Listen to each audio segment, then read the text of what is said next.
ఒక శిష్యుడు దూరదేశం నుండి రైలు ప్రయాణం చేసి శృంగేరి వచ్చి అప్పటి శృంగేరి పీఠాధిపతులైన జగద్గురు శంకరాచార్య శ్రీ శ్రీ శ్రీ చంద్రశేఖరేంద్ర భారతీ స్వామి వారిని దర్శించిన తరువాత వారి సంభాషణ ఇలా జరిగింది.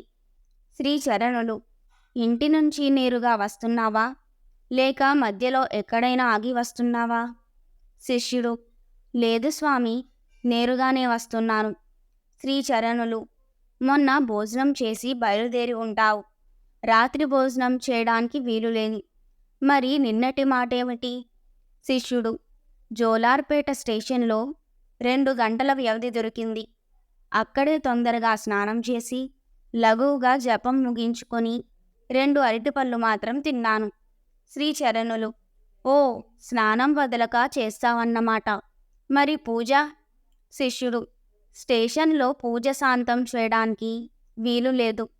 శ్రీచరణులు, అవును, నిజమే. స్టేషన్లో పూజ శాంతం చేయడానికి కుదరదు. మరీ క్లుప్తంగా. శిష్యుడు, పూజ చేయడానికి వ్యవధి ఎక్కడా? శ్రీచరణులు, మరి స్టేషన్లో అరటి పండ్లు తినడానికి వ్యవధి ఉన్నది కదా. శిష్యుడు, పూజ అంత సులభంగా చేయడానికి వీలు లేదు కదా.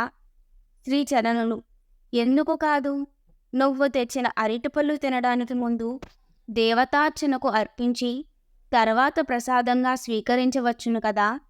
శిష్యుడు, నేను అలా చెయ్యలేదు. మూర్తి పెట్టిలో పెట్టి నా మూటలో ఉన్నది కదా, బయటకు తీస్తే కదా నివేదనం చేసేది. శ్రీచరణులు, నీవు మూర్తి పెట్టెలో పెట్టి బుట్టలో ఉన్నందువల్ల నువ్వు చేసే నివేదనం ఆ మూర్తి గ్రహించలేదని నీ భావన. నువ్వు ఉపాసించే దేవతను గూర్చి నీకు తెలిసిందింతేనా? శిష్యుడు, మీరు చెప్తుంటే అర్థమవుతోంది.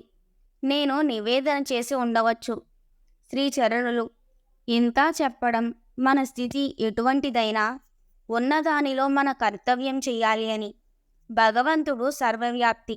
విస్తారంగా పూజ చేయడానికి వీలు లేని చోట నిండు మనసుతో భగవంతుని స్మరిస్తే చాలు. ఆయన అపరిమిత అనుగ్రహాన్ని వర్షిస్తాడు.